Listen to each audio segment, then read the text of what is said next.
جبرائیل علیہ الصلوۃ والسلام پیغمبر علیہ السلام ته وی اقرأ بسم ربک الذی خلق، اے پیغمبر اوایا پڑھ.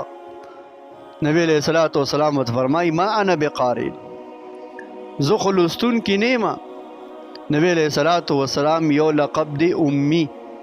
نبی علیہ الصلوۃ والسلام په دنیا کې د هیچا شاګرد نه دی پاتې شوی، ډایرکټ د الله شاګرد دی. نبی علیہ السلام نه سکول ته تللی دی او نه مدرسې ته تللی دی او نه د چا شاګرد پاتې شوی دی.